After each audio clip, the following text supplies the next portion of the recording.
So friends, आज की इस वीडियो में हम लोग बात कर रहे हैं दो ऐसे क्वेश्चंस की जो कि आईआईटी जेईई मेंस 2022 के ऑनलाइन एग्जाम में आए थे। और चूंकि हम लोग dual nature of radiation and matter पढ़ रहे हैं तो ये दो क्वेश्चंस हम लोग देख लें तो हमारे लिए अच्छा होगा। सो इसमें जो पहला क्वेश्चन दे रखा है वो कि कुछ इस तरीके से दे रखा है, जिसको मैं आपको सिंपल रूप में समझाऊं तो एक मोनोक्रोमेटिक लाइट का सोर्स है। अब मोनोक्रोमेटिक लाइट है तो एक ही फ्रीक्वेंसी होगी, हमें पता है, राइट। ये कह रहा है कि इसमें से पर सेकंड निकलने वाले फोटॉन्स जो हैं उसकी ये वैल्यू है, ठीक है, ये वैल्यू हमें दे रखी है। और उस वक्त इसकी जो वेवलेंथ है वो 600 नैनोमीटर है और साथ ही इस सोर्स को 400 वॉट की पावर मिल रखी है, ठीक है। अब पूछ ये रहा है कि अगर इस लाइट की वेव को 800 नैनोमीटर कर दिया जाए उसी पावर यानी कि 400 वॉट के साथ, तब पर सेकंड निकलने वाले फोटॉन्स की क्या वैल्यू होगी। अब देखिए, बहुत ही इंटरेस्टिंग सा सवाल है और काफी इजी भी है। देखिए, पावर क्या होती है? पावर होती है पर यूनिट टाइम में जाने वाली एनर्जी, यानी कि पावर इज इक्वल्स टू में एनर्जी अपॉन में टाइम, ठीक है।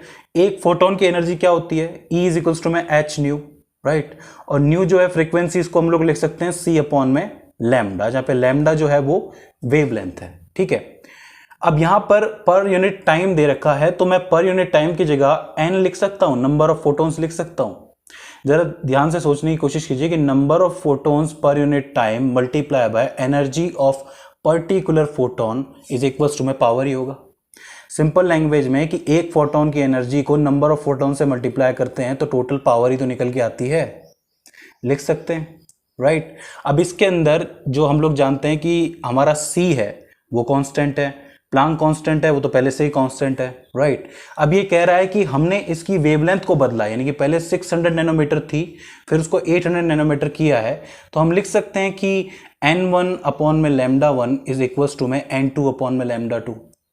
कि भाई जब लैम्डा 1 था तो कुछ फोटोन्स बाहर आ रहे थे, जब लैम्डा 2 था तो कुछ फोटोन्स बाहर आ रहे हैं। n1 की वैल्यू हमारे पास है, लैम्डा 1 की है, राइट, लैम्डा 2 की भी है, n2 की वैल्यू निकालनी है, यानी कि वेवलेंथ चेंज करने के बाद कितने फोटॉन्स बाहर आएंगे।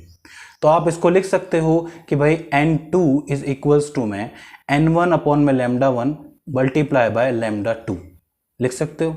सारी की सारी वैल्यूज को इसके अंदर पुट कर दीजिए और काट पीट के जब आप इसकी वैल्यू निकालोगे तो आपके सामने वैल्यू निकल के आएगी 12 multiply by 10 to the power 20 photons per second.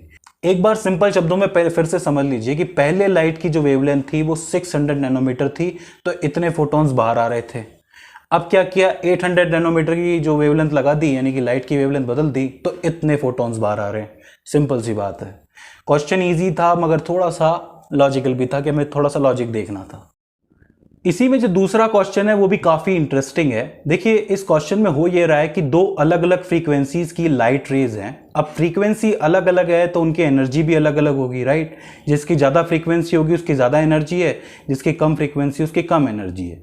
तो ज्यादा फ्रीक्वेंसी वाली लाइट एक इलेक्ट्रॉन पे पड़ेगी तो उसको इतनी एनर्जी मिलेगी, कम फ्रीक्वेंसी वाली लाइट एक इलेक्ट्रॉन पे पड़ेगी तो उसको इतनी एनर्जी मिलेगी, राइट, ठीक है। अब होगा ये कि इन दोनों इलेक्ट्रॉन्स के पास एनर्जी है तो ये कुछ वर्क फंक्शन खर्च करेंगे जिसकी वैल्यू हमें दे रखी है ये, और इस एलिमेंट से बाहर आ जाएंगे।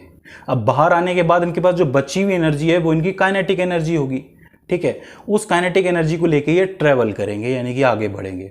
अब पूछ ये रहा है कि जब ये इलेक्ट्रॉन्स आगे बढ़ेंगे तो इनकी वेलोसिटीज जो है उसका रेशियो बताओ क्या होगा। तो देखिए, बहुत ही इंटरेस्टिंग सा है।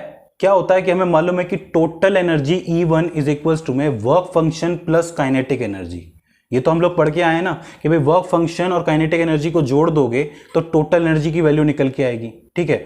तो E1 की वैल्यू दे रखी है ये इज इक्वल्स टू में वर्क फंक्शन की वैल्यू दे रखी है ये प्लस काइनेटिक एनर्जी यानी कि 1/2 mv², ठीक है। उसके बाद E2 की वैल्यू दे रखी है ये इज इक्वल्स टू में वर्क फंक्शन की वैल्यू सेम है प्लस 1/2 mv², क्योंकि वेलोसिटी अलग होगी, एनर्जी अलग होगी, तो ठीक है।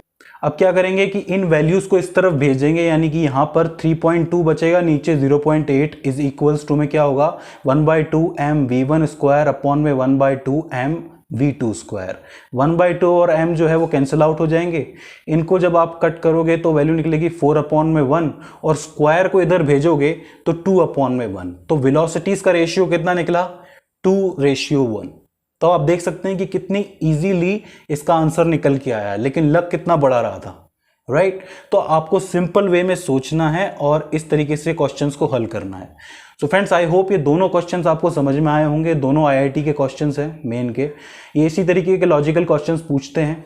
इसके बाद भी इसके अंदर आपको कोई क्वेरी आती है, कोई दिक्कत आती है, कोई सवाल आता है, तो आप हमें कमेंट सेक्शन के अंदर पूछ सकते हैं।